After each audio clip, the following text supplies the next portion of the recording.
Big boss के घर में हुआ है मीडिया राउंड। जी हाँ, आप सबको पता है कि मीडिया राउंड का मतलब है कि तीखे सवाल तो होंगे ही होंगे।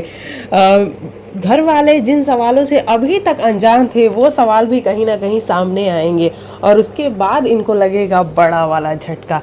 अब ऐसे में सबसे बड़ा जो झटका है वो ईशा सिंह को लग रहा है, क्योंकि ईशा सिंह एक ऐसी कंटेस्टेंट है बिग बॉस के घर में जिनको अभी तक कुछ भी नहीं कहा गया है। मतलब उनकी एक भी गलती को कॉल आउट ही नहीं किया गया है कि उन्होंने शो में कुछ भी गलत किया है। और एक आध बातों को अगर कॉल आउट भी किया है तो इतने प्यार से किया गया है कि वो कॉल आउट करना नहीं करना दोनों बराबर की बातें हैं।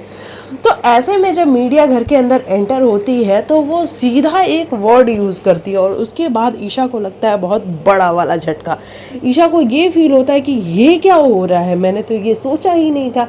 क्योंकि एक बार अगर आपको याद हो तो जब चुगली वाली बात रिपोर्टर आके बोल के गए थे, वो कौन से थे रिपोर्टर, लल्लन टॉप वाले, उन्होंने आके बोला था कि आपको चुगली का टैग मिल रहा है कि आप चुगली करती हैं।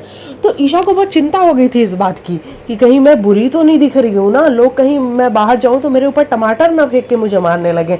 तो ऐसी वाली चिंता ईशा को हो गई थी। लेकिन जो अब उनको टैग मिला है वो है वैम्प का, कि आप इस शो की वैम्प नज़र आ रही हैं, आप ऐसा गेम खेल रही हैं। बिग बॉस 18 की जो सबसे बेकार कंटेस्टेंट है वो है ईशा सिंह, ऐसा मीडिया का कहना है। और इसके बाद ईशा के पास आई थिंक कोई जवाब नहीं होता और वो बिल्कुल शॉक में चली जाती है। उनका रोना धोना भी निकलता है, वो रोती भी हैं बाद में। उनसे ये पूछा जाता है कि एक बात बताइए कि आपको हम क्या कहें, चुगली आंटी कहें? आप दिखने में तो इतनी सुंदर सी प्यारी सी सुशील सी लगती हैं, लेकिन जब आपकी सोच सामने आती है तो पता चलता है आपकी सोच तो बहुत पिछड़ी सोच है, आजकल की सोच है ही नहीं आपकी। तो ये कैसी मेंटालिटी है भाई? तो ये सारे जब सवाल ईशा सिंह को ईशा को जब सामना करना पड़ता है इन सब सवालों का, तो भाई ईशा को बहुत शॉक लगता है और बहुत बुरी तरीके से ईशा टूट जाती हैं जब उनको फेक बोला जाता है, उनको वैम बोला जाता है, उनको चुगली आंटी बोला जाता है। तो ये है सारा का सारा मामला। बाकी एपिसोड्स देखेंगे तो ज़्यादा क्लैरिटी मिलेगी कि और कौन कौन से तीखे सवाल हुए हैं।